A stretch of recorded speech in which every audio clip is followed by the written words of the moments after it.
encore, nous nous tenons dans ta présence. Nous ne voulons pas vivre un mardi de plus, Seigneur. Nous voulons vivre ta présence. Nous voulons vivre ton atmosphère. Nous prions, Seigneur, que ta présence vienne saturer ce lieu. Viens remplir ce lieu de toi. Viens remplir ce lieu de toi, Saint-Esprit. Viens remplir ce lieu de toi, Saint-Esprit.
Sois-tu bienvenu dans la présence de Dieu. Dis-lui ce soir encore, Dieu nous fera du bien.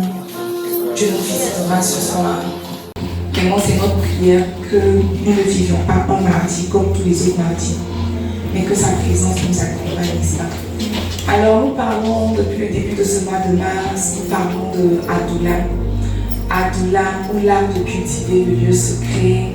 Le mois de mars est notre mois d'intimité, est le mois où nous parlons d'intimité, où nous traitons d'intimité, où nous voulons creuser jusqu'à trouver Dieu dans le lieu secret. Et bien nous sommes en train de parler d'intimité depuis 4 mardis aujourd'hui. Et bien de choses ont été dites, vraiment beaucoup d'informations ont été partagées. Des informations que tu pourras retrouver sur notre page YouTube Église La Restauration. Si tu n'es pas abonné, profite pour t'abonner.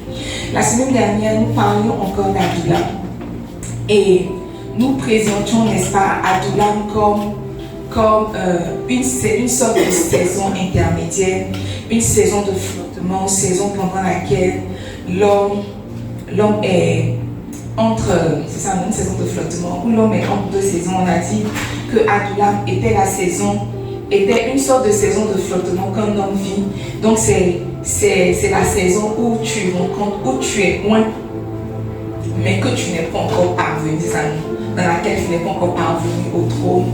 Et j'ai été moi-même édifiée, moi-même bénie par le message de la semaine dernière. Et j'ai été, au-delà d'être bénie, j'ai été éduquée. Alors prenons nos Bibles dans le livre de 1 Samuel 22, le verset 1. La Bible nous dit que David partit de là et se sauva dans la caverne d'Adullam. Ses frères et toute la maison de son père l'apprirent et ils descendirent vers lui. Donc Saül cherchait coûte que coûte à faire mourir David. Et arrivé un moment, il a trouvé refuge dans une caverne qu'on appelle la caverne d'Adullam. Et la Bible dit que alors qu'il se réfugiait à Adullam, ses frères et toute la maison de son père, n'est-ce pas, ont eu écho de l'information et ils sont descendus vers lui. Mes amis, Adullam est vraiment un thème prophétique. Est vraiment un thème prophétique. Et la semaine dernière, on a présenté, je le disais comme ça, on a présenté comme une saison intermédiaire. Et je me suis mise un peu à imaginer David en train de se poser la question, en train de se poser des questions sur lui, sur sa destinée prophétique.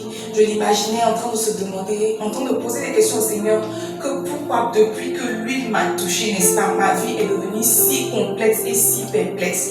Je l'imaginais en train de se coucher, se demander, mais quand Saül a été oint, il est parvenu directement au trône. Moi aussi, on m'a oint, moi aussi, lui m'a touché. Et Saül même a été oint d'une fiole d'huile, mais moi-même, c'est une corne qu'on a pris pour me oindre. Et étrangement, j'étais pas là, tu as tenu à ce que je vienne. Et Saül, quand même, tu as dit à Samuel, c'est lui, oint-le. Et Samuel me oint. Et puis, je constate que ma vie n'est que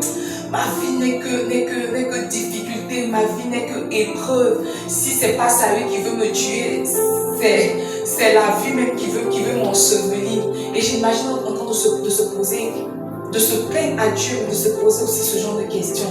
Et vous voyez, nous sommes un peu, d'une part ou d'une autre, un peu comme des David. Il y a vraiment des saisons de flottement de nos vies qu'on ne comprend pas. Oui, moi je vous disais que chaque fois qu'on prophétise sur moi, j'ai peur parce que je sais qu'après là, il y a quelque chose que tu ne vas pas comprendre. Là, comme si tu vas penser que c'est Satan qui réunit sa queue. Oh, c'est le maître même qui est en train de bien faire ta vie. Parce que j'ai appris par expérience que Dieu ne conduit pas nos vies. En fait, Dieu n'établit pas nos vies sur des lignes droites. C'est comme s'il établit nos vies sur des lignes courbées. Et quand ta vie est en train de faire un peu comme des montagnes russes, tu te demandes, mais est-ce que c'est sur moi qu'on a prophétisé? On était en retraite, c'est ça, non? On était en retraite ce week-end-là. Et des prophéties qui n'avaient pas été données ont été données. Et des prophéties qui avaient déjà été données ont été confirmées. Et quand tu sors de la retraite et tu regardes ta vie, tu te demandes, mais est-ce que c'est vraiment sur moi qu'on a prophétisé? Qu'on dit que par exemple, moi, j'ai dans mon manteau, qu'on dit de toi, que par exemple, ton manteau comme ça a 5 couleurs. C'est ça, non? Qu'on dit de toi comme ça que ton manteau a 5 couleurs et puis quand tu sors, il n'y a même pas une couleur même qui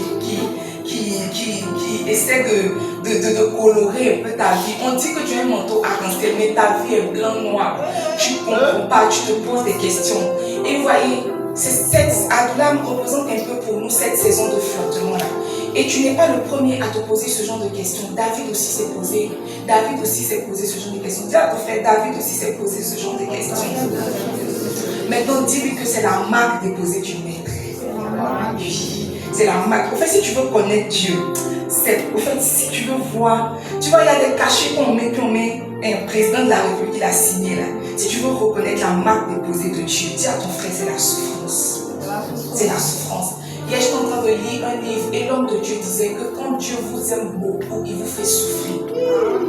Il dit, si quand Dieu vous aime beaucoup, il vous fait souffrir, il vous fait... En fait, je ne veux pas dire que ça lui plaît, mais quand Dieu vous aime beaucoup, il vous fait profondément souffrir. Profondément souffrir. Donc si tu es ici, on a dit que l'amour de Dieu t'a localisé. En fait, c'était pas l'amour de Dieu, bon, c'est l'amour de Dieu, mais l'amour de Dieu sous couvert de la souffrance. Donc quand un chrétien est en train de souffrir, il devrait voir dans sa souffrance la manifestation de l'amour de Dieu. Dis à ton frère, Dieu t'aime. C'est pour cela que tu souffres. Dis-lui, Dieu t'aime, c'est pour cela que tu souffres. Mon frère le planète, tu peux dire, Dieu t'aime, c'est pour ça que tu souffres. Et vous voyez, lorsque Saül a été oint, c'est ça, non? Lorsque Saül a été oint, il est parvenu au trône. Donc le temps où lui l'a touché, encore si vous voulez, entre le temps où lui l'a touché et le temps où il est parvenu au trône, il n'y a pas eu beaucoup de temps. C'est juste le temps que Samuel descende de la montagne, c'est ça, non? Le temps que Samuel descende de la montagne et dit maintenant au peuple d'Israël que Dieu vous a choisi un roi. Le voilà, on le cherche, il est caché dans les bagages là-bas. On le prend, on le met sur le trône et Saül commence à régner. Et quand on lit comme ça l'histoire de Saül, on se dit que oh, c'est le chemin. Donc on te oint et puis automatiquement tu parviens au trône. Mais ce n'est pas le chemin. Dis à ton frère, ce n'est pas le chemin. Ce n'est même pas le chemin. Et j'ai réalisé que tous ceux qui sont passés par ce chemin-là ont échoué. Alors Dieu, tu vois, tu es le seul qui n'apprend pas de ses erreurs. Je ne dis pas que Dieu fait des erreurs. Vous voyez, de chaque parcours, Dieu tire des leçons. Dieu a compris que, prendre quelqu'un pour le tirer, tirer quelqu'un directement de l'onction et le mettre au trône, ne va pas le faire réussir. Alors Dieu s'implique, n'est-ce pas, Dieu s'intègre dans une sorte de saison d'éducation. Tu vois, Dieu ne veut pas seulement que tu règnes. Dieu veut que ton règne soit pertinent, mais qu'aussi ton règne soit pérenne. Il ne veut pas d'un règne éclair. Lorsqu'il a parlé à David, il dit que, en fait, toi et ta descendance, vous régnerez à jamais sur le trône. Il n'y a pas quelqu'un que Dieu veut mettre sur le trône pour 1 mois, pour 2 mois, pour 3 mois. Mais on réalise qu'il y a des personnes que Dieu met sur le trône et puis ils quittent le trône. Dieu veut que ton règne soit pérenne. Dieu veut que ton règne soit pertinent. Alors quand ça se passe, alors pour que cela arrive, il te met comme dans une sorte de saison d'éducation. De saison d'éducation. Tu as ton frère de saison d'éducation. Dis-le de saison d'éducation. Et vous voyez, et pour t'éduquer, Dieu t'attire à Adulam. Sinon, il crée les temps, les circonstances pour que tu entres en Adulam. Et en Adulam, il t'apprend. Dis à ton frère, il t'apprend. Dis-lui, il t'apprend. Dis-lui, il t'apprend. En fait, c'est quand tu entres à Adulam qu'il t'expose la réelle raison du passage de Samuel chez toi. Parce que tu vois, quand Samuel est passé chez toi, tu as cru que c'était juste pour te donner un peu d'huile. C'était pas ça. Samuel est passé chez toi. En fait, c'est comme si lui était le début de quelque chose. Lui n'était pas la mission de Samuel. Sinon, ce n'était pas la finalité de la mission de Samuel. C'est comme si lui était venu déclencher quelque chose. Lui était venu exciter quelque chose en toi. Et c'est ce dont je veux qu'on parle ce soir, n'est-ce pas? Lui est venu exciter quelque chose en toi. Peut-être que tu ne le sais pas. Peut-être que tu ne le sais pas. Mais tu vois, il n'a jamais été question de toi. Jamais. Jamais été question de toi. Quand tu entends lui, mets dans ton esprit qu'il n'a jamais été question de toi. J'ai appris par expérience, j'ai appris en lisant la parole de Dieu, en fouillant dans les Écritures, en écoutant les témoignages, que tu vois, nous ne sommes que des porteurs de l'huile. Nous n'en sommes jamais les bénéficiaires. Jamais les bénéficiaires. Jamais. Je n'ai jamais vu un arbre prendre son fruit pour manger. Si tu as déjà vu, lève ta main.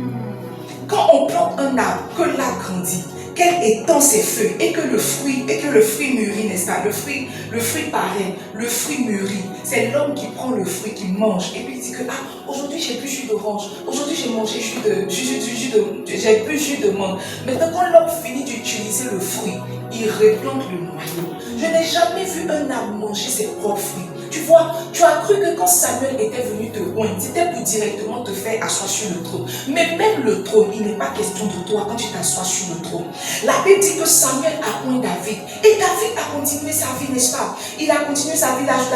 Il y a quelques changements qui se sont opérés. Mais quand sa famille a été affranchie de payer l'impôt en Israël, il a épousé la fille du roi. Il est devenu le meilleur ami de Jonathan. Il portait maintenant les armes de Saül et il jouait de la harpe pour lui. C'est comme s'il avait maintenant un accès illimité au palais. Il côtoyait la royauté. Mais tu vois, quand quelqu'un vit comme ça, il oublie qu'il a reçu l'huile et que l'huile n'est pas pour lui. C'est la raison pour laquelle Dieu nous fait passer par ces saisons intermédiaires-là. Parce que quelqu'un qui a l'huile pense que l'huile est pour lui, mais l'huile n'est pas pour lui, l'huile est pour quelqu'un d'autre. La Bible dit que Jésus parle, il dit quoi? L'Esprit du Seigneur est sur moi. Donne-moi Luc 4. Il dit l'Esprit du Seigneur est sur moi parce qu'il m'a oint. Donc ce que Jésus a dit, c'est qu'il a reçu l'huile pour quelque chose. Et David aussi avait reçu l'huile pour quelque chose. Il dit l'Esprit du Seigneur est sur moi parce qu'il m'a oint pour annoncer une bonne nouvelle aux pauvres. Il m'a envoyé guérir ceux qui ont le cœur brisé, pour proclamer aux captifs la délivrance et aux aveugles le recouvrement de la vue, pour renvoyer libres les opprimés. Verset 19. Il dit pour publier une année de grâce du Seigneur. Quand il est question d'huile, il ne s'agit pas de toi. Dis à ton frère, il ne s'agit pas de toi. Dis à ton frère, il ne s'agit pas de toi. Jésus nous fait une révélation qui est très pertinente. Verset 18, il dit l'Esprit du Seigneur est sur moi. Étrangement, l'Esprit du Seigneur est sur moi. Mais il est sur moi pour annoncer la bonne nouvelle aux pauvres. Pas aux riches, aux pauvres. Dis à ton frère, aux pauvres. Dis-lui que tu es le bénéficiaire de l'évangile. Parce que tu es pauvre. Il dit l'Esprit du Seigneur est sur moi parce qu'il m'a oint pour annoncer une bonne nouvelle aux pauvres. Une bonne nouvelle aux pauvres. Il y a quelqu'un qui me parlait, elle me disait comme ça que qu'elle avait l'argent, mais qu'elle a eu un imprévu, ça non. Elle partait faire une course quoi. Et puis elle a acheté quelque chose, donc ça a décomplété son argent du mois. Sinon elle est sans sauve, elle dit tu es pauvre. Regarde, si une petite course peut décompléter ton argent, et puis empiéter sur ton mois, faut dire avec moi, je suis pauvre. Je suis pauvre. Dis que je suis pauvre. Maintenant toi-même, ce n'est même pas une course qui décomplète ton argent. Ton argent même ton argent même n'arrive pas. Jésus dit, au fait, il n'est pas que venu nous sauver. Venez nous sauver là, on n'a pas besoin d'onction pour ça. Jésus venait mourir à la croix, il partait. Il dit, pendant son parcours, c'est ça non? Dans sa quête de salut, dans sa quête de notre salut, il a reçu une onction. Maintenant, l'onction qu'il a reçue là, c'était pour annoncer la bonne nouvelle aux pauvres. C'était pour envoyer guérir ceux qui ont le cœur brisé. C'était pour proclamer aux captifs la délivrance et aux aveugles le recouvrement de la vue. C'était pour envoyer libre tous ceux qui étaient opprimés. Et c'était pour proclamer une année de grâce. En d'autres termes, c'est comme si quand lui te touche, lui a une raison. Maintenant, tu vois, toi, tu as cru que quand tu es oint, c'est toi qu'on doit célébrer. Tu as cru que quand on te oint, maintenant, tu dois porter les vêtements royaux. Alors que quand tu es oint, c'est là que l'huile commence à couler. Pourquoi? Pour aller toucher ceux qui sont pauvres, ceux qui ont le cœur brisé, ceux qui sont captifs. C'est ça, ceux qui sont captifs, non? Ceux qui sont captifs. Ceux qui ne voient pas bien, ceux qui sont opprimés et que ceux qui ont besoin de grâce. Quand l'onction te touche, c'est pour ça. Et tu vois, c'est cette leçon-là que Dieu voulait apprendre à David. La Bible dit que quand David a été oint, étrangement, comment Saül persécutait David et que David est parti se cacher à Adullam. Adullam, c'est le lieu secret. Et voyez, il y a une raison pour laquelle on appelle le lieu secret, c'est pour ne pas que tout le monde y soit. Okay. C'est pour ça qu'on appelle ça secret. Si c'était pas un lieu réservé à une élite, sinon à toi et à Dieu, on n'allait pas appeler ça lieu secret. Mais étrangement, quand David est arrivé à Adullam, Dieu a fait quelque chose. Donne 1 Samuel 22, on va lire verset 1, verset 2, c'est ça non? Là, dit que là-dessus, David quitta la ville de Gath et alla se réfugier dans la grotte d'Adullam. Lorsque ses frères et tous les membres de sa famille l'apprirent, ils allaient l'y rejoindre. Mais pas que, verset 2. La Bible dit, et tous les gens qui étaient dans la détresse, tous ceux qui avaient des dettes, tous les mécontents se rallièrent à lui et il devint quoi? Le chef. Il eut ainsi combien de personnes? Quelques 400 personnes. Vraiment pour un lieu secret. 400 hommes qui se regroupaient autour de qui? Autour de David. C'est comme si Dieu était en train de dire à David que l'onction que je t'ai donnée là, c'est pour finir dans le palais, mais ça ne commence pas dans le palais. L'onction que je t'ai donnée, la finalité c'est le palais. Tu vois, quand on a dit que tu es Catherine Koumana, ce qu'on a prophétisé, c'est la vie. C'est la vie, c'est la finalité. Si tu vis longtemps, tu vas arriver là-bas. Si la vie t'a tué avant, on va prendre quelqu'un d'autre. Parce que sur le menton, on est où? C'est toi, tu veux ça va chercher quelqu'un d'autre. C'est la finalité. T'assois sur le trône, régner sur Juda, régner sur Israël. Là. Quand Samuel te disait, l'Éternel ne t'a-t-il pas roi de son peuple? Ce qu'il te disait là, c'était la fin. Mais le commencement là, c'est à Adullam que ça commence. La Bible dit que quand David est venu se cacher dans le lieu secret, quand il est en train de pratiquer l'intimité, quand il est en train de pratiquer la communion avec Dieu, la chose que Dieu a fait, c'est que Dieu a commencé à attirer des gens de rien. Dieu a commencé à attirer des personnes qui étaient mécontentes, des personnes qui étaient endettées, des personnes qui s'en sortaient pas. Dieu les a attirés auprès de David. Il a dit quoi? David était devenu leur chef. Mes amis, je ne sais pas si tu es oint. Sinon, je ne sais pas si un jour on a prophétisé que tu es oint. Sinon, je ne sais pas si un jour tu as senti l'onction dans tes os, dans tes corps, dans ta tête. Je ne sais pas. Mais tu vois, c'est comme si Dieu est en train de dire à David que tu es Goliath là. C'est pas ça l'onction. Okay. Tu es l'ours et le lion là. C'est pas ça l'onction. Oh, tu as cru que le jour où tu as fait comme ça, quelqu'un est tombé, tu as dit que c'est le début de grandes choses. C'est le début de grandes choses. Le jour où tu as donné 2-3 paroles de tes connaissances sacrées, tu as dit son groupe sanguin, tu as dit qu'il a Abidji, tu as dit qu'il est Gabou. Quand il est venu, il t'a dit lui là, tu as dit que Samuel m'a vraiment touché. Samuel m'a touché. Tu as cru que c'est à ça qu'on jugeait jaugerais l'onction. Faut dire à ton frère, c'est faux. C'est faux. Tu es en train de dire à David que je ne jauge pas ton onction à leur manifestation. Je jauge l'onction à l'impact qu'elle peut avoir dans la vie de quelqu'un. En d'autres termes, si quelqu'un veut savoir qu'il est loin, on va voir son impact. Parce que tu vois, quand Dieu te donne une huile, il a dit auprès de toi, les personnes faibles, les personnes qui n'ont rien. Maintenant, on va voir si l'onction que tu as reçue va les faire devenir. Va les faire devenir. Mes amis, quand on est loin, on prend Pierre, on le change en pécheur. Quand on est loin, tu vois, l'onction de Dieu là, l'onction de Jésus. Jésus est parti. On se souvient de ses miracles, mais on réalise l'impact de son ministère à cause des pierres. C'est ça, non?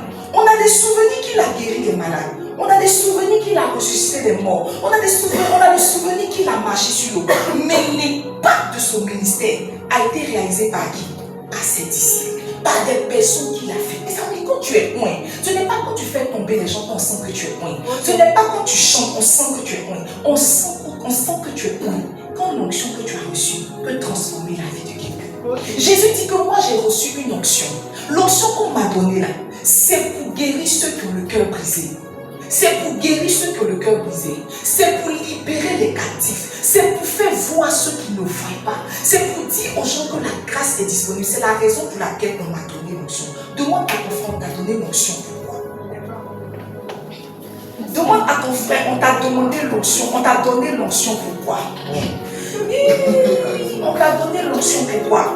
Mes amis, j'étais en train de prier la dernière fois.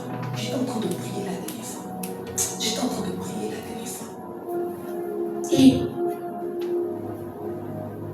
j'observais même le ministère de quelqu'un que je connais, son ministère média.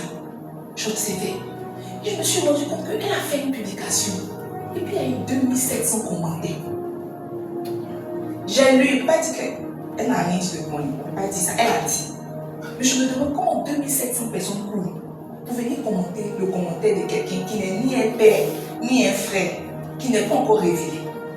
Je regardais le livre et puis je disais que Dieu, elle est lointaine. J'ai entendu la voix de Dieu me dire, c'est pas à ça que je change l'onction. Je change l'onction à son impact dans les vies. Mes amis, on a prié pour toi, on a dit que tu es loin. Tu es tombé, tu as fait tomber le protocole derrière.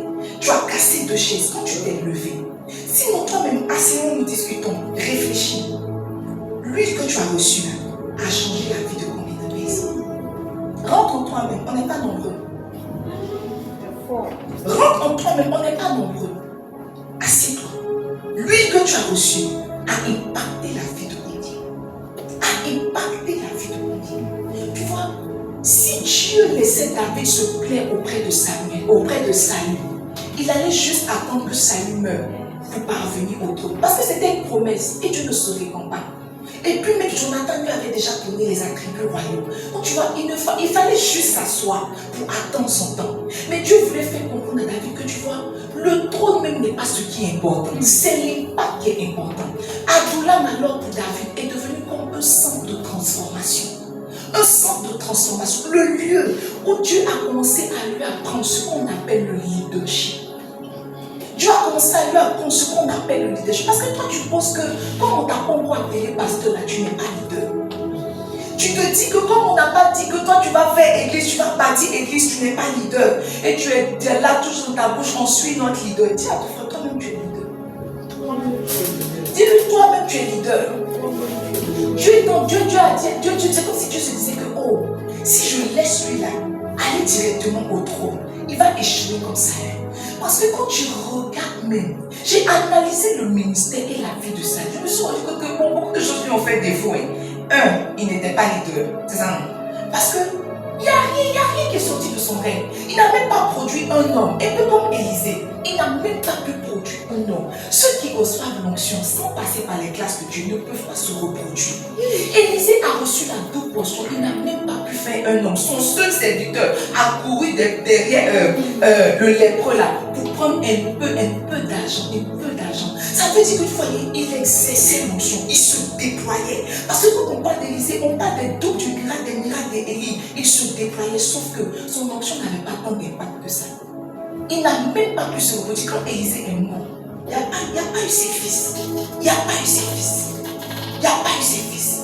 J'ai compris qu'en fait, Adoula n'est pas seulement le lieu où on va pratiquer l'intimité. Mais pendant qu'on est en train de pratiquer l'intimité, Dieu est en train de nous bâtir à devenir des leaders. Parce que tu vois,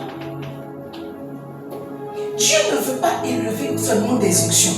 Il veut élever des prototypes. Aujourd'hui où nous sommes, tu n'as plus besoin de prier pour chercher l'esprit des révélations pour demander au Seigneur comment être un homme selon ton cœur. Parce qu'il a déjà dit de quelqu'un, voici l'homme selon mon cœur. Donc quand tu veux être un homme selon le cœur de Dieu, tu étudies la vie de David et tu marches exactement comme David. Donc tu vois, ce n'est pas seulement David qui l'élevait, il élevait une sorte de prototype. La Bible dit que de même que Moïse a élevé le serpent dans le désert. Donnez-moi la portion d'écriture pour méditer. De même que Moïse a élevé le serpent dans le désert.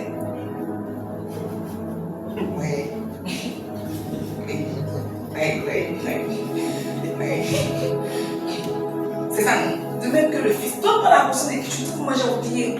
Parce que de même que Moïse a élevé, c'est comme si, quand Moïse a élevé le serpent, tous ceux qui regardaient le serpent étaient quoi? Étaient guéris. Et c'est ce que Dieu fait à travers Adoula. Quand quelqu'un rentre à Adoula, Dieu le traite, Dieu traite son caractère, Dieu traite son cœur. Sinon, pourquoi c'est si important pour Dieu de traiter ton cœur et ton caractère? Parce qu'au-delà de t'élever, au-delà de célébrer ton onction, ce qu'il fait, c'est que c'est une sorte de prototype qu'il essaie de lever. Aujourd'hui, et comme Moïse éleva le serpent dans le désert, il faut de même que le fils de l'homme soit élevé. Là, non. Il faut de même que le fils. Il faut retenir Jean 3, verset 14. Quand il y a été demandé, Jean 3, verset 14. Et comme Moïse éleva le serpent dans le désert, il faut de même que le Fils de l'homme soit élevé. C'est comme si Dieu élève un prototype dans une génération. Et puis tu regardes et suivez sa fête. Donc au-delà de te donner l'onction, c'est comme si Dieu élève des prototypes. Dieu ne veut pas que te faire régner sur Israël. Il veut faire de toi une sorte de prototype. Aujourd'hui là, quand on parle de quelqu'un qui a servi Dieu dans la pureté, dans la consécration et avec diligence, on pense tout de suite à l'apôtre Paul. Donc ce n'est pas que l'onction qu'il a eue. C'est comme si Dieu l'a traité de sorte à être un bon leader. Citez les fils de Paul, citez même les œuvres de Paul. Non seulement il avait des fils, mais il avait aussi des œuvres, il avait des églises. Donc si tu vois, si tu entres à Adoula et que tu as que lui, tu es en train de rien faire. Tu es en train de rien faire. Parce qu'au-delà de lui, Dieu veut faire de toi un leader. Dis à mon frère, Dieu veut faire de toi un leader. Dis-lui, Dieu veut faire de toi un leader. Donne-moi 1 Samuel 16, le verset 11, je veux lire. La Bible dit, puis Samuel dit à Isaïe, sont cela tous tes fils? Et il répondit, il reste encore le plus jeune, mais il fait paître les brebis. Alors Samuel dit à Isaïe, envoie le chercher, car nous ne nous placerons pas avant qu'il ne soit venu ici. 1 Samuel 17, donne-moi verset 34 à 35. C'est David qui parle à Saül. Il dit, ton serviteur faisait paître les brebis de son père. Et quand un lion ou un ours venait en enlever une du troupeau, je courais après lui, je le frappais et j'arrachais la brebis de sa queue. S'il se dressait contre moi, je le saisissais par la gorge, je le frappais et je le tuais. Mes amis, quand on lit ces deux portions d'écriture, on se rend compte que David a maîtrisé l'art de manager les brebis. C'est ça, non? Dieu a maîtrisé l'art de manager les brebis. Jusqu'à présent, son leadership là, c'était un leadership sur mouton. C'était un leadership moutonnier. Maintenant, Dieu a appelé à gérer son peuple. Pas un peuple, son peuple. Pas n'importe quel peuple, son peuple. Et vous êtes d'accord avec moi que gérer les hommes et puis gérer les moutons, c'est pas pareil. Dieu qui a fait l'homme, la Bible que Dieu s'est repenti d'avoir fait l'homme. Dieu a fait l'homme. Et puis Dieu a été découragé de l'homme. Il a dit que dans une génération où tout le monde péchait, Noé était le seul juste. Tu t'imagines? C'est-à-dire que Dieu, en fait, dans une génération, dans ce monde où tout le monde péchait, Noé a été trouvé le seul juste. Où on est venu condamner le monde, on a sauvé le seul juste. On s'est rendu compte que le seul juste, même après, il pouvait se cacher quelque part là-bas. Pourquoi jusqu'à se déshabiller? Dieu même s'est assis et dit que c'est moi qui ai fait, c'est moi qui ai dit image et ressemblance. Mais il y a quelque chose dans le transfert qui n'est pas passé. C'est-à-dire que Dieu s'est répenti d'avoir fait l'homme. Ça veut dire que gérer les hommes et puis gérer les brebis, c'est pas pareil. Si Dieu laissait comme ça David parvenir au trône, il n'allait pas faire long feu comme Saül. Alors Dieu a attiré quoi? Des gens. Mais pas n'importe quel gens. C'est comme si les gens qu'il a attirés étaient une sorte de prototype des personnes sur lesquelles il allait régner. Une sorte de prototype. Je suis en train de te dire que les gens que Dieu te fait rencontrer actuellement là, c'est une représentation des gens que tu vas manager plus tard. Parce que tu vois, on t'a confié 2 âmes. Et tu dis que non, celle-là me fatigue, j'attends le jour de mon jour. Les 2 âmes là, c'était la représentation de ceux qui vont venir là. Ils sont 4 fois ceux que Dieu t'a donné. 4 fois ceux que Dieu t'a donné. Les amis, regardez comment Israël a fatigué Dieu depuis ce Pharaon. Jusqu'à quand Dieu s'arrête, il dit que cette génération ne va pas rentrer. Génération, ça ne va pas rentrer. Une autre génération ne va pas rentrer. Combien se sont succédés, combien de temps pour qu'une seule génération rentre à Canaan? Parce que Dieu même était étonné. On a lu la dernière fois à la retraite 2 rois. 2 rois où Dieu m'a dit que c'est bon, lui il ne pardonne plus. C'est bon, il ne leur pardonne plus. Ils n'ont qu'à aller se déporter quelque part là-bas à Babylone et le roi de Babylone va voir ce qu'il peut faire d'eux. Arrivé un moment, Dieu même, souvent même Dieu même ne croit pas. Ne croit pas. Il ne croit pas. Il regarde, il voit l'image, il ne voit pas les émotions. Il voit les émotions, il ne voit pas l'image. Il voit qu'il y a quelque chose en toi qui n'est pas là. Il y a quelque chose de lui qui n'est pas rentré. Il y a quelque chose de toi qui n'est pas sorti. Il y a quelque chose qui n'est pas rentré. Alors David fait venir des gens. Alors Dieu fait venir des gens vers David. Et puis ils sont à Adoula, ils sont dans le lieu secret. Maintenant tu vois, je te dis ça pourquoi? Parce que quelqu'un qui ne pratique pas le lieu secret ne sera jamais un bon leader. Ne sera jamais un bon leader. Mes amis, Maxwell a écrit sur une loi du leadership. J'ai lu les documents de leadership. Ils n'ont pas menti. Mais comparé au leadership spirituel, mes amis, c'est rien. Parce que tu vois, Maxwell même va te dire que si un homme ne vient pas 3 fois, ça veut dire qu'il n'est pas intéressé. Puis tu vas te dire, celui qui n'est pas venu 3 fois, va le chercher. Va le chercher. Mais c'est quand Dieu donne ce cœur-là, c'est à Adoula. La Bible dit que quand ils étaient rentrés, ils étaient des gens de rien. Des gens d'absolument rien. Donne-moi 2 Samuel 23. 2 Samuel 23. En 1 Samuel 22, ils étaient des gens de rien. En 2 Samuel 23, la Bible dit, voici les noms des vaillants hommes qui étaient au service de David. Ils sont rentrés comme des gens de rien. Le temps qu'on se rend compte, parce qu'ils étaient dans le lieu secret avec David. Parce que David recevait ses instructions directement du lieu secret. Parce qu'il a appris qu'on ne manage pas les hommes comme on manage les moutons. Quand ils sont venus la première fois à 400, après quand on va dire, on va se rendre compte que les hommes de David c'était 37. Ils sont rentrés 400. Ils sont sortis 37. Quand à Adoula, il a appris que, oh lui là, parce qu'on peut se soulever, il y a le limé. Il y a le tété. Il a dit, tu sors d'Adoula, c'est mon lieu secret. Il faut sortir. Sors de mon lieu secret. Et puis tu es dans le lieu secret. Je te dis que non, c'est pas comme ça qu'on manage une âme. C'est pas comme ça qu'on manage une âme. Lui là, il a été blessé par ses parents. Il faut lui donner un peu d'amour. Lui là, c'est un voleur. Vole misère. Attention. Lui là, c'est un voleur. Il vole musette. Ton père, c'est lui. Mais aime-le davantage. Aime davantage. Et tu vois, mets plus de pain pour qu'il puisse se servir. Mets plus de musette pour qu'il puisse prendre. Mets plus de musette pour qu'il puisse prendre. Le temps qu'on se rend compte, les hommes étaient devenus pas des vaillants hommes de David. Les vaillants hommes de David. La dernière fois, j'étais en train de prier. Et Dieu m'a dit que tu vois, l'homme, comme j'ai dit, je ne sais pas comment j'ai dit en français. Comment j'ai dit? J'ai dit ça dimanche, j'ai dit ça beaucoup des ouvriers. J'ai oublié que la brebis est à l'image du berger. C'est ça, non?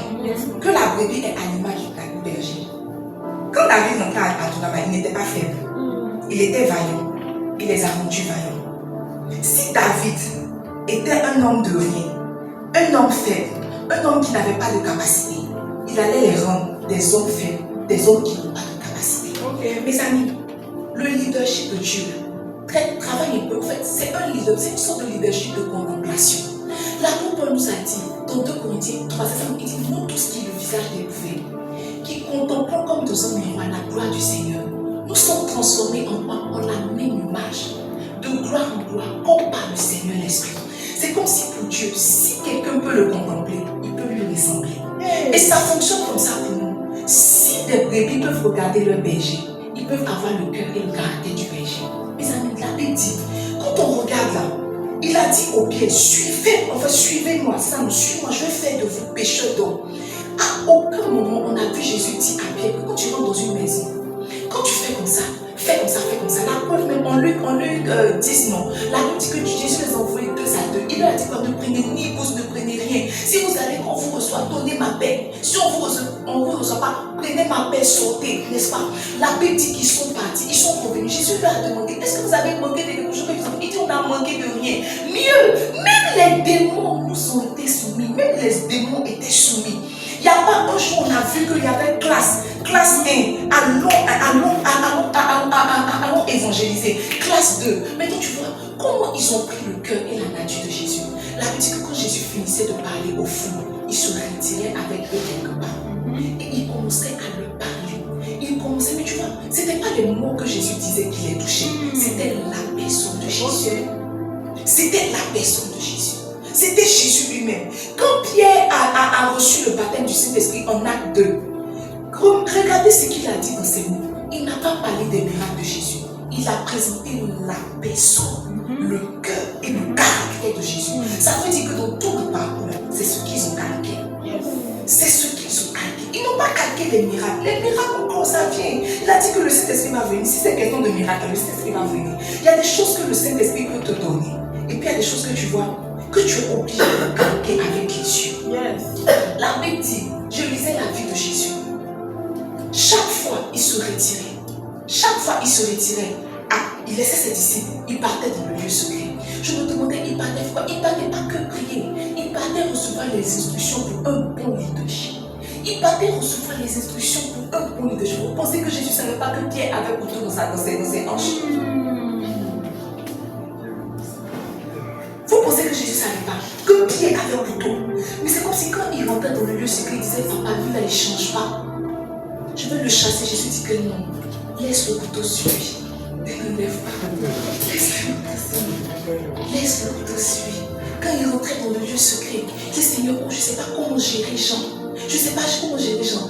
Si Jésus même ne pratiquait pas le leadership de Dieu, mes amis, s'il y a quelqu'un à qui il devait laisser le ministère, c'était Jean. C'était Jean.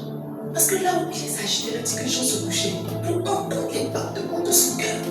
S'il y a quelqu'un à qui tu dois confier ce que tu as de plus précieux, là, c'est la personne que tu aimes. Si c'était, comme il regardait, s'il devait regarder à l'œil nu, il avait dit que oh, mon ministère là, c'est à Jean que je vais donner. Parce que Jean est posé, parce que Jean est calme. Regardez même les questions que Jean posait. C'était des questions sensées. C'était des questions sensées. Regardez, lisez même l'évangile de Jean. Quand tu lis l'évangile de Jean, tu lis l'évangile de Marc, tu lis l'évangile de Matthieu, tu sais que Jean avait quelque chose de... Il avait quelque chose. Jésus va à la croix, il dit à Jean, je te confie ma mère. Je te confie ma mère. C'est ça là, c'est un moment. Toi aussi, c'est ton fils qui est là. C'est ton fils qui est là. Si Jésus devait confier le ministère à quelqu'un, c'était Jean. Mais chaque fois qu'il rentrait dans le lieu, c'est que Dieu disait, oh, faut pas regarder avec les yeux. Regarde avec les yeux de l'esprit. Jean là, si tu lui confies le ministère, il est dit, mais le ministère n'a pas naître, le ministère va mourir. Mais si tu confies le ministère à celui qui a épée, à celui qui a épée, à celui qui a épée, je suis en train de prêcher sur ça parce que tu vois, généralement, on pense que le lieu secret, c'est que pour nous. Le lieu secret n'est pas que pour toi. Le lieu secret est pour toi et pour des gens. Chaque fois que le leader n'est pas en train de pratiquer le lieu secret, il n'est pas en train de se disposer pour que comment je vais dire, pour que sa clique soit transformée. Des gens sont à ton image. Et j'ai mal quand je dis ça parce que ça veut dire que vous aussi. Et que moi aussi, je suis à l'image de mon pasteur. Oh, il n'en est rien. Oh, il n'en est rien. Combien tu me ressembles? C'est une question. C'est la question ouverte. Combien tu me ressembles? Tu me ressembles. Tu me ressembles. Combien tu prends tout ce qui est mauvais? Tu prends tout ce qui est mauvais. Tu ne prends pas ce qui fait fort. Tu ne prends pas. Tu prends tout ce qui est mauvais. La Bible dit que dans le lieu secret, quand ils étaient à Adulam, c'est pas en vain que Dieu les a attirés à Adulam. Parce que vous voyez, à Adullam, on est nu. Tu pouvais les tirer ailleurs. Tu les envoies à Adullam pour qu'ils voient David nu. Pour qu'ils voient David sans couverture. Pour qu'ils voient que, oh, Jean lui aussi peut tuer Goliath, mais il peut fuir devant Saül. Oh, que lui aussi, on est interdit, mais lui il mange les choses de Dieu, il mange la Sainte Seine. Ah, lui aussi, c'est ce qu'il est, lui aussi, voilà ses faiblesses. Pourquoi? Pour que les gens se rendent compte que eux, parce que quand ils sont rentrés, ils étaient endettés. C'est ça, non? Ils étaient endettés, ils étaient sales, ils étaient des gens de rien. Et quand ils rentrent en Abs, ils viennent trouver David le glorieux. Ils ne vont pas s'identifier à David. La Bible dit qu'ils sont rentrés à Adullam avec David dans le lieu secret où il était nu, où il était avec ses faiblesses. Regardez les psaumes qu'il a écrits à Adullam. C'était les psaumes où il demandait le secours. Tu sentais même que le cœur avait besoin. Si Dieu ne l'avait pas aidé, si Dieu ne l'avait pas aidé, il n'allait pas se sortir. C'était ces temps de faiblesse, c'était ces temps où il était bas. La Bible dit que c'est dans ces temps-là que Dieu a envoyé pour que les gens le voient tel qu'il est.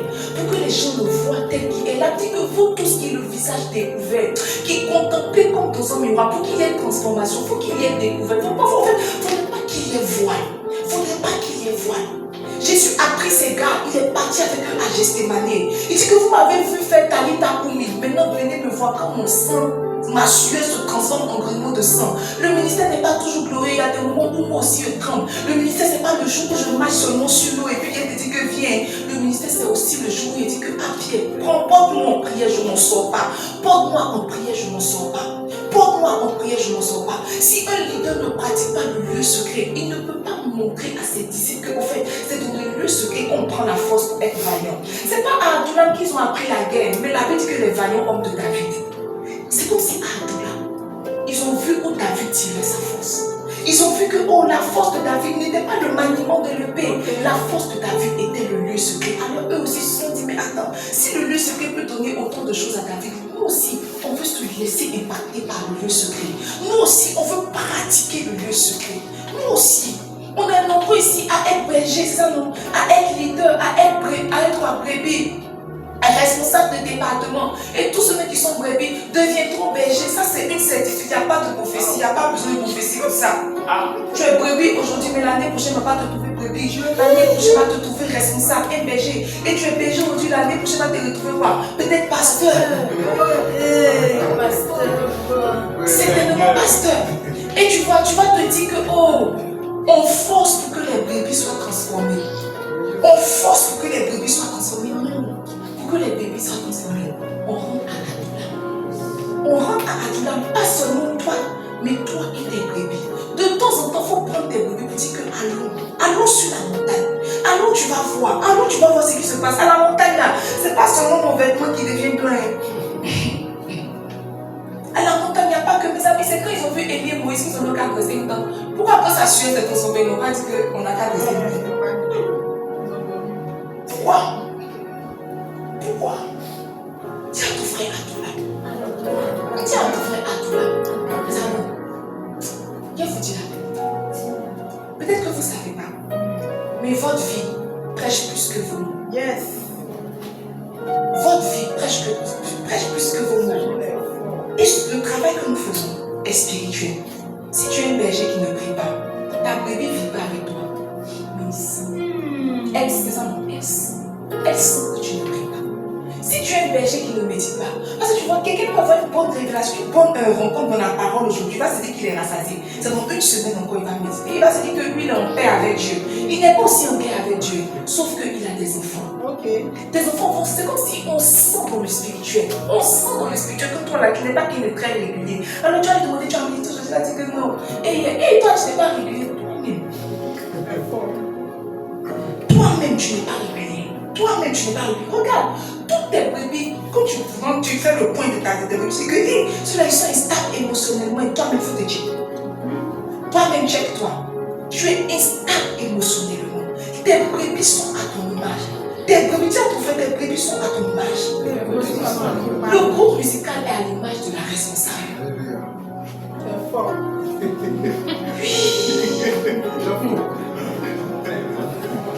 Les enfants sont à l'image des moniteurs. La preuve qu'on fait danse ici, là, les enfants ne dansent pas. Ils ne savent pas danser, pourquoi? Parce que celui qui entraîne là, ne sait pas danser. C'est faux. C'est faux. Tout à fait. C'est faux.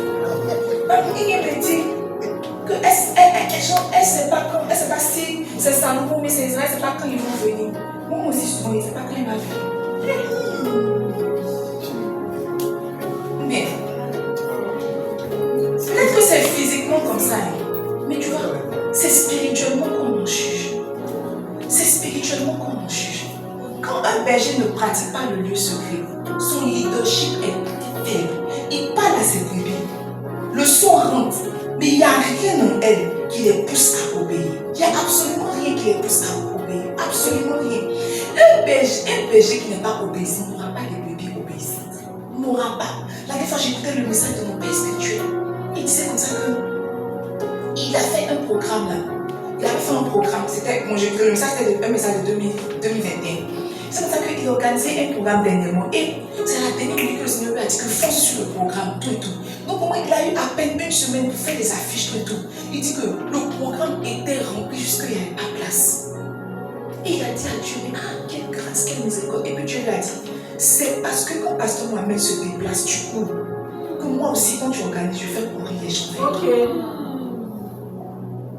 Il dit, mais si c'est ça, c'est le secret. Je suis Pasteur Mohamed. Moi, il met de campagne d'évangélisation. Je vais suivre le Pasteur Mohamed. Et parce que quand il était décroché, quand je dis midi, il était avec son téléphone. Et puis il dit que actuellement, je suis au nord. Je suis au nord avec mon père spirituel. Je me suis échappée même pour 1 heure. Tout et tout. Tout à l'heure, on s'en va encore. On s'en va dans les trucs pour annoncer l'évangile. Et Dieu lui a dit, c'est ce que tu fais. Quand je fais les gens. Que je fais faire les gens pour toi. C'est ça. Faire les gens pour toi. Un leader qui ne contribue pas à l'église, au moins aura des gens qui ne contribuent pas dans l'église. C'est vrai. Un leader faible aura des hommes faibles. Un leader fort aura des hommes forts. C'est pour ça que Dieu nous a dit à nous là. Pour nous dire qu'en fait, le travail même là, c'est pas ce qu'on trouve faire. Le vrai travail, c'est le lieu secret. Parce que plus tu es fort, plus tu es intime de Dieu, tous ceux que Dieu peut ajouter peuvent tenir sur ton dos. Mes amis, on sent le poids du ministère quand on n'est pas en Dieu. On sent le poids de la vie quand on n'est pas en Dieu. C'est comme si quand on est en Dieu, tout ce que Dieu peut nous ajouter sur le dos ne nous pèse pas. Là, dit que 400 hommes sont venus entourer David. 400 hommes. Redonne-moi 1 Samuel 22. Donne le verset 3. Le verset 3. Là, dit que les gens de sa maison sont venus. Les gens de sa famille sont venus. Après, les gens sont venus. La Bible dit que plus tard, David se rendit de là à Mitzpé de Moab. Et il dit au roi de Moab, permets, je te prie, à mon père et à ma mère de venir se réfugier chez vous, jusqu'à ce que je sache ce que Dieu fera pour moi. Donc tu vois, dans les 400 là, ils ne sentaient pas leur poids, ils sentaient le poids de ses parents. Il dit qu'il faut garder mes parents. Parce que les 400 là, tant que je suis à Doulan, je peux les porter. Mais mes parents là, ils ne sont pas dans mon nuit. Tu peux porter les gens quand tu te dis à Doulan, quand tu viens expliquer que moi je l'appelle, elle ne décroche pas, je l'appelle, je l'invite, elle ne vient pas. C'est qu'elle brebis ça, c'est bon, j'en ai marre. Tu entends de nous révéler que tu ne pratiques pas le lieu secret. Tu entends de nous révéler que tu vois ton dos n'est pas là. Mais ton dos n'est pas là, je comprends, parce que tu ne te tiens pas dans Adoulam. Tu ne te tiens pas dans Adoulam. Adoulam est un lieu de transformation. Dieu te transforme toi-même. Mais il transforme aussi les gens qui sont sur toi, sous toi. Il transforme aussi les gens qui sont sous ta destinée. Il les transforme. Quand quelqu'un ne pratique pas le lieu secret, il n'y a personne que Dieu va lui ajouter qui sera transformé. Alors que tu vois, c'est tout le ministère qui est là. C'est tout le ministère, c'est pas venir chanter. Le ministère, c'est les gens, les personnes que Dieu t'ajoute qui sont transformées. Elles aussi, elles ajoutent, elles sont transformées. Le ministère, c'est comme une aide. Tu fais rentrer, on te fait rentrer. Tu fais rentrer. Ceux que tu as fait rentrer font rentrer. Ceux qu'on a fait rentrer font rentrer. Si arrivé un moment, la chaîne s'est brisée, c'est que celui qui ça s'est brisé ne pratique pas le lieu secret. Maintenant, demande à ton voisin, depuis tu es ici, tu as fait rentrer qui? Demande que tu as fait rentrer qui? C'est que si tu es ici, c'est qu'on t'a fait rentrer. Mais quand toi, tu as fait rentrer qui? Tu ne pratiques pas le lieu secret. Parce que vous voyez, quand David était en Adoulam et qu'il pratiquait le lieu secret, il n'a même pas eu besoin de sortir pour avoir ces gens. Dieu a attiré ces gens à lui. Ce qui fait que tu sors, tu vas évangéliser et personne ne te suit, c'est parce que tu ne pratiques pas le lieu secret. Parce que dans le lieu secret, il se dégage comme une sorte d'aura. Quand tu sors, ton aura attire les gens de ta destinée, attire les gens que tu dois traiter, ça les attire. Comment se fait-il que depuis tant que tu étais, tu n'as jamais attiré quelqu'un? Tu n'as jamais attiré quelqu'un, jamais. Moi je suis là, j'ai ma fenêtre là, je remarque. Si j'arrive, dès que j'ouvre ma fenêtre, quand je rentre dans le bureau là, il n'y a pas de mouche. Si j'ouvre ma fenêtre, qu'il y a la nourriture, automatiquement les mouches, même mon nourriture sait attirer mouche, toi. C'est fort. Tu l'as fait. Même nourriture attire mouche. Souvent on dépose un coca. Coca est inodore. Mais c'est comme si il y a quelque chose qui se dégage du coca. Même quand quelqu'un va être enceinte, quand quelqu'un est enceinte, là, ça attire assis comme nous. Ça veut dire que de toi, il n'y a rien qui se dégage, il n'y a aucune aura qui se dégage de toi. Il n'y a aucune aura qui se dégage. Au contraire, quand tu arrives même là, pour se débarrasser, on te donne rendez-vous. Quand tu reviens, on ferme le portail sur toi. Tout ce moment, tu n'as pas d'aura. Mais ce peu que tu as là, ça rejette. Ça refoule. Ça fait pousser vous dire que lui là, il n'est pas prêt. Tu vois, il y a deux messages dans le monde spirituel. Soit l'aura qui se dégage est l'aura de Dieu qui attire, soit tu n'as pas d'odeur, soit tu n'as pas de parfum. Mais le parfum là, on prend ça à Antola. On prend ça dans le lieu secret. Je parlais avec un de mes responsables aujourd'hui. Peut-être que si je n'avais pas le fruit de l'esprit, j'allais le gifler. Il m'expliquait, il dit que, en fait, il me dit, peut-être que tu es dans la... On parlait. Parce qu'il est venu, il dit que, ah, demain, tu vas prêcher à la cellule. Je dis que non. Ah, demain, nous, on n'a pas compris ça. Mais jeudi, on a compris ça. Il dit, oh, mais si tu allais prêcher, que je n'ai pas envie de prêcher. Je dis, mais aille toi aussi. Laisse pour 20 minutes. Ah, 20 minutes, tu peux tout prêcher, tout. Puis il dit, mais c'est quoi le ministère? Je dis que, ah, je n'ai pas encore réussi à trouver la bonne brèche pour intégrer l'école dans mes trucs. Il dit, mais c'est peut-être la saison pendant laquelle Dieu veut te faire déléguer. Je vais demander déléguer quoi mes enfants? Je vais demander quoi déléguer? Il lui a dit que l'église encore je peux déléguer. Il lui a dit que l'église ne me fatigue pas. Parce que l'église même c'est mardi, c'est vendredi, c'est dimanche. Il dit mais c'est pas qu'il te fatigue. Il dit que c'est pas une question de fatigue. C'est la pratique du lieu secret qui prend tout le temps. Il dit mais il lui a dit que je comprends pourquoi ton ministère est comme ça. Non, c'est pas pour le truc. Mais c'est que je comprends pourquoi ton ministère est comme ça. Parce que tu vois, tu penses que le ministère, c'est ce qu'on fait à la caméra. Mais lui, il dit 90% du ministère, c'est le lieu secret. 90% du ministère, c'est le lieu secret. 90% même du ministère de chant qu'on vient faire. C'est pas qu'on prend le micro pour faire un de one to one to. Non. 90% c'est dans le lieu secret. Il y a une aura que tu vas prendre dans le lieu secret. Quand tu sors, peu importe comment le pianiste joue, peu importe comment le batteur est excité et agité, quand toi tu déposes, quand l'aura se dégage, ça met tout le monde au pas. C'est comme si ça fait s'aligner tous ceux qui doivent s'aligner. C'est parce que tu n'as pas ça que quand tu viens, toi tu veux descendre, tu vas comme ça pianiste. Comme ça. Il ne descend pas aussi, au contraire, il entend monter. Mais quand tu vas attraper, ça n'attrape pas le cul des gâteaux, on fout le gâteau. On dit que tu n'es pas un, tu es fâché. Tu es blessé. La messe que tu n'es pas trop douce. Regarde. Mes amis, je vous dis la vérité. Si on est en train de tendre vers la fin, n'est-ce pas, de notre thème. Et mardi après mardi, on prêche. Mais tu vois, je ne suis pas en train de te voir pratiquer le lieu secret. C'est pas en train de te voir. Il est vivant toi. Mais quand tu pratiques, il y a une autre qui se dégage. Il ne marche pas avec toi. Et tu vois, si tu pratiquais depuis le temps qu'on est comme ça, même dans tes résultats, on allait voir de petites améliorations. On allait voir quelque chose qui a commencé à s'ajouter. Tu n'es pas en train de pratiquer le secret. Quand on prêche, tu es excité, tu mets statut, et puis pour toi, ça s'arrête là. Tu ne comprends pas que tu vois, si cette saison est passée, que tu n'as pas pratiqué le lieu secret, tu es en train de te disqualifier. Tu es en train de te disqualifier non seulement pour toi, mais pour ta destinée, parce que toute la destinée d'un homme est en rapport avec les autres. Il n'y a rien que tu auras tiré de Adulam pour pouvoir aider ceux à qui Dieu t'a destiné.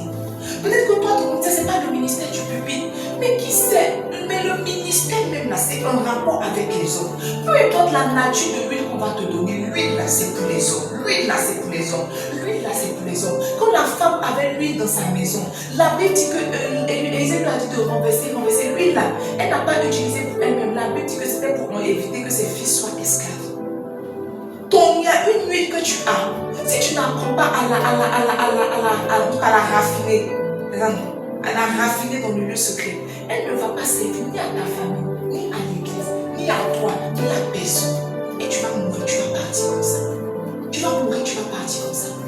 Pratiquer le lieu secret. Pratiquer le lieu secret. Il y a 24 heures dans une journée. Il y a 24 heures dans une journée. Il y a 24 heures dans une journée. 24 heures dans une journée. Si tu n'es pas prêt à sacrifier, tu dis que tu travailles. Mais quand tu travailles, soit tu sacrifies ton travail, soit tu sacrifies ton sommeil. Il y a une chose qu'on sacrifie pour être dans le lieu secret. Il y a une chose qu'on sacrifie pour être dans le lieu secret. Une chose qu'on sacrifie pour être dans le lieu secret. Une chose. Moi, je suis venue hier ici. Je dis que mes enfants crient, je vais venir m'asseoir pour étudier. Étudier quoi? Étudier rien. Étudier rien de rien. Ici, venez mon tête sur le notateur. Ça, c'est pas allumé, ça, c'est pas été. Je sais que c'est mon père, trouvé une petite fois, j'ai senti que je me suis assise. Quand les frères sont venus me trouver, jusqu'à l'AIP, ici, on analyse. Étudier de quoi? On donne à l'école, ça, tu vas voir sur le scrimmage. On va sur le c'est que ça va aussi dans les études. Et ça va pas là maintenant, je suis d'adapter mes méthodes. Mais jusqu'à après, tu comprends, mes amis, et vous dites la vérité. Je ne peux pas avoir l'opportunité d'étudier, puis l'opportunité de prier, et puis choisir. Je vous dis la vérité. Je vous dis la vérité, je ne peux pas. Je ne peux pas. Parce que tu vois, toute la vie d'un homme repose là, c'est dans le lieu secret. Tout ce qu'on voit, c'est le bout de l'iceberg. C'est le bout de l'iceberg. Nous, le fondement là, en bas, c'est le lieu secret. C'est le lieu secret. Satan va te manger si tu ne pratiques pas le lieu secret. Il va te manger de la plus belle des manières. Il va te faire toi-même t'apporter sur le plateau pour te déguster de la plus belle manière. Si tu ne pratiques pas le lieu secret, tu ne peux pas savoir ce que Dieu pense de toi. Tu ne peux pas savoir ce que Dieu a prévu pour toi. On rentre maintenant dans un nouveau trimestre. Dans un nouveau trimestre, qu'est-ce que Dieu veut pour toi ce trimestre? Qu'est-ce que Dieu veut pour toi ce trimestre? La dernière fois, j'étais en train de prier, je priais pour notre programme de vendredi là. Et puis j'ai entendu la voix de Dieu me dire que je n'ai pas dit que c'est pour le grand public. Je n'ai pas dit que c'est pour le grand public. Je n'ai pas dit que tu dis, oh Seigneur, excuse-moi. Dieu merci même que je n'ai pas annoncé, même si j'avais annoncé, j'avais dit annuler. Dieu merci que je n'ai pas annoncé. Et je suis venue, et Dieu m'a dit, voilà comme ça, voilà comme ça. Pendant que je prie, il m'a donné des instructions. Voilà comment je veux que vous fassiez, voilà comment je veux que vous fassiez. Aujourd'hui, j'ai envoyé à Micha commencer à faire ce que Dieu m'a dit de faire. Mais imagine si tu ne pratiques pas le lieu, c'est que tu vas venir grand programme, one to nuit de la voix, nuit des intercesseurs. Elle va venir avec 17 sujets. On va prier, le ciel est fermé. On va dire que cette nuit était intense. Cette nuit était intense. Il y avait des manifestations. En fait, les manifestations ne sous-entendent pas l'impact. Les manifestations ne sous-entendent pas l'impact.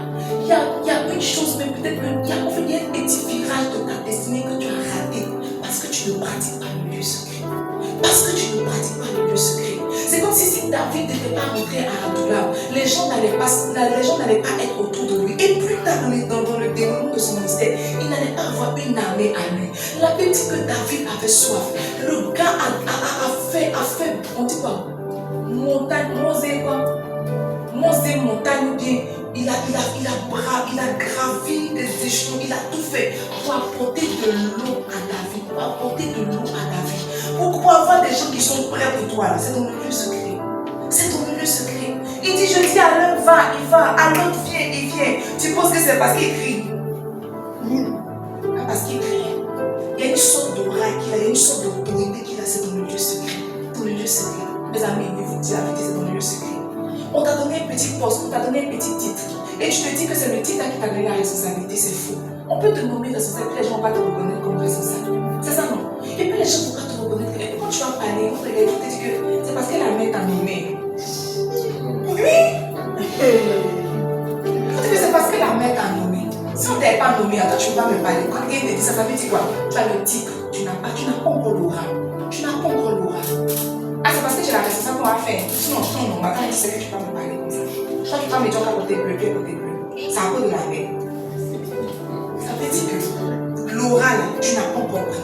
Mais quand tu viens du lieu secret, tu dis que tous en bleu. Quand tu dis que oh, je n'ai pas de bleu, mais je vais demander à ma soeur. Tu les vois où ça commence à s'aligner. Ça veut dire que quelque chose a commencé à rentrer. Quelque chose a rentrer. Alors, tu seras aucune ce soir. Et je ne pourrais pas aussi te plaire, fille. Et puis, maintenant que tu as la personne, putain, mais tu t'as sorti que je suis point. tu vois que je suis connu. Quelqu'un est rentré dans ta présence, il était rien. Il n'était absolument rien. Et puis toi, tu es en train de voir son évolution. Tu es en train de voir son évolution. Tu es en train de voir que la personne est en train de devenir. Tu es en train de voir que la personne est en train de devenir. C'est qui? Toi, ton oral, l'huile que tu as reçue là, c'est impacté qui? Et puis tu peux t'asseoir pour dire que non. Il n'y a pas aussi qu'elle a commencé à être impactée, mais elle m'a quitté. Quand tu es loin là, tu es loin. Mais il y a tout là. Les amis, on prêche à tout là. Moi, j'ai trop de choses à dire sur la tout là. Trop de choses à dire sur la tout là. Mais je voulais, en fait, la plus grande chose que je peux te dire, c'est d'apprendre à cultiver le lieu secret. La semaine prochaine, on va voir comment cultiver le lieu secret. On a beaucoup de cultiver le lieu secret. Il y a qui même qui dit que il y a quelqu'un qui ne sait pas. La guerre qui pense que prier même c'est cultiver le lieu secret. Prier, bon ça peut faire partie. Mais prier c'est pas cultiver le lieu secret. Souvent le lieu secret est rempli de science. Souvent le lieu secret est rempli de science. C'est pas parler qui fait pratiquer le lieu secret. C'est pas quand tu arrives, tu fermes les portes, tu dis je suis là. C'est pas ça qui fait le lieu secret. Le lieu secret est beaucoup plus spirituel que ça. Tu peux être là et puis tu ne vis pas. Ou bien, tu peux être là et puis tu ne vis pas. Et puis tu peux être là et puis tu vis. Et puis tu te dis, chut, ne parle pas. Quand tu rentres ta femme, tes femmes, ça c'est pour commencer. Je n'ai pas encore démarré avec ça. C'est juste pour commencer. Quand on te demande que tu viens du lieu secret, à ça le lieu secret. Le lieu secret est beaucoup plus spirituel que ça. Tu peux être au milieu des gens et puis être dans le lieu secret. Oui. Tu peux être au milieu des gens et puis être dans le lieu secret. Tu peux être au milieu des gens et puis être dans le lieu secret. Où tu as convenu là, je t'ai dit c'est le paradis. Il dit, on était dans la voiture. On était dans la voiture de l'escouade. Ils étaient en train d'écouter. Il n'y a pas envie de dire qu'on est dans la voiture, on n'est pas. Mais c'est parce que ça faisait n'importe quoi. Voilà, il faut écouter ça et ça fort. Dès là, comme ça, il dit, mais j'ai écouté tout. Et je n'ai pas attrapé quelque chose, j'ai écouté quoi. Et puis, il faut que je me qui puisse passer comme ça. Et puis, ma camarade, j'entendais. Mais c'est comme s'il fait, il cherchait à attraper quelque chose. Et puis après, il a camé tout le monde. Il dit que, tu fais des écouteurs. Il dit, non, il est dans le. Il dit, mais pourquoi tu ne peux pas écouter? Il dit, peut-être le secret. Il dit, mais ça veut dire quoi? Il dit, mais je crois que ça va, tu peux m'apporter. Tu peux être au milieu des gens et puis être dans le lieu secret. Tu peux être au milieu des gens. Moi, je suis passée remarqué. On peut être au milieu. Et puis, il y a quelqu'un qui est profondément touché. Peut-être même par l'adoration. Et puis, il y a une autre qui a la chanterie de mon bébé. En fait, c'est quand elle a monté. Il attend que ça, quand elle va aller dans les hauteurs, alors qu'elle est dans les hauteurs. Et puis il y a une autre personne qui est là, qui ça ne dépend pas des chants, ça ne dépend pas de comment on le dit. Quand il est rentré dans quelque chose, il a capé quelque chose, il a comme parti. Le lieu secret est beaucoup plus spirituel que ça. On a partagé, on a dit que le lieu secret pour David, Adulam pour David était un lieu de refuge. On a dit que Adulam pour David était un lieu de quoi? Une saison intermédiaire. On a dit que Adulam était le lieu où David a appris à se connaître lui-même. Mais Adulam est le lieu aussi où on apprend à être transformé et à transformer aussi les gens qui sont soumis ou les gens que Dieu va nous donner. Ce soir, je veux qu'on prie pour Dieu. Et la seule prière que tu formules, c'est Seigneur, je t'en supplie. Moi aussi, je veux pratiquer le lieu secret. Moi aussi, je veux pratiquer le lieu secret. Le thème est en train de courir à sa fin. Moi aussi, je veux pratiquer le lieu secret. Ne laisse pas, Seigneur, que ce mois finisse sans que moi aussi je n'ai de rencontre. Il dit, lorsque tu veux prier, rentre dans ta chambre et ton Père qui est là dans le lieu secret. Ton Père qui est là dans le lieu secret. Seigneur, je ne veux pas juste entrer dans la chambre. Je veux être avec toi dans cette chambre. Je veux être avec toi dans ce lieu secret.